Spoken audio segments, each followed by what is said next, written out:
तो फ्रेंड्स रामचिकी भल पाइबा देखी राजेंद्र दुई जन को कुंडे धरती। तापर यशोदा मने मने भावती तू ठीक कहलु माँ, तो भल पाइबार बहुत शक्ति अच्छी, सेतिपाई तो सबुबले तो भल पाइबा ही जितुछि। आज शेष राजेंद्र बाबू तोते भल पाइबा बाध्य कला। सेपटे सुगंधा चिकी और राम आसवा पट को जगी जगी अथय हो पड़ुंट और कहते मो राम और चिकी आसिले कौन पाई। तापर माधवी ऊपर पड़ कहे चलो समस्ते खाईदबा, खाईकी शांति टे विश्राम नवा, सकाळ हो देखा कौन होची। अपा तुम्हें बुझुन कहीं राम पागलखाना एत सहजरे आसवा जमारू सहज नुहे।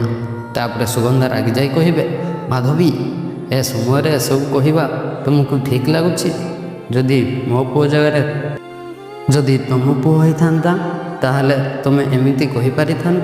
तापर माधवी कहे हे देवी माँ, अरे मो पुओ एमती काम कहीं करने जीव, सी तो बहुत पाठ पढ़ी, बहुत शिक्षित, सी गोटे गोटे हेउछि आम लक्ष्य। रत्नमणि कहून अगस्ती परिवार रक्त ता देहरे बहुची ना, हेले राम परी तो।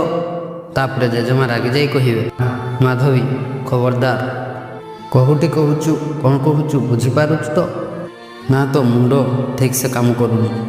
रतन बुझा ताकू। तापर रतन कहे नाई मैम।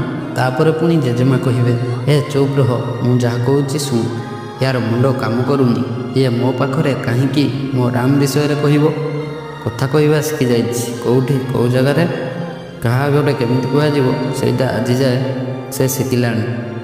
राम नुहे बरम या नहीं जा मेंटल हॉस्पिटल रे देखई आनी। तो फ्रेंड्स कौन लगुच राम चिकी घर को केबे फेरिबे कहि पारिबे कि?